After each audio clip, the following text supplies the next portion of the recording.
పేరు ప్రవీణ్ కుమార్. నా phone number 9603082295. నేను గత 6 months నుంచి ఇది గ్లోరీ వాడుతున్నా.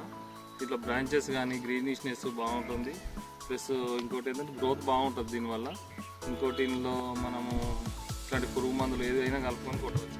దీన్ని కలపడం అడిషనల్ ఉపయోగం ఏంటంటే గ్రోత్ ఒకటి మంచిగా వస్తుంది. జూడో కానీ లూకాస్ కానీ లూకాస్ హ్యామ్రాను ఓకే బాగుంది. రిజల్ట్ అయితే చాలా బాగుంది. ఎన్ని ఎకరాలు మొత్తం ఎన్ని ఎకరాలు ఉందండి మీకు? 12 ఎకరాలు చేస్తున్నాయి ఇప్పుడు ప్రస్తుతం. 12 ఎకరాలు చేస్తారు. 2 ఎకరాలు మొత్తం పెట్టేసిన. ఓకే ఓకే అన్ని వెజిటేబుల్స్ అన్ని 12 ఎకరాలు చేస్తారు. 5 ఎకరాలు దాకా ఉంటుంది. ఓకే వంకాయ 4 ఎకరాలు వేసింది. టమాటో 5 ఓకే మొత్తం అయితే జూడో అని లేదంటే గ్లోరీ కానీ రిజల్ట్ చాలా బాగున్నాయి. రెగ్యులర్ పర్ఫార్మెన్స్ అంటే బాగుంది. మిగతా వాటితో పోలిస్తే ఓకే అన్నిట్లలో కలుస్తుంది గ్లోరో. ఓకే ఓకే ఓకే ఫీల్డ్ అయితే బాగుంది అంటారు. Okay thank you.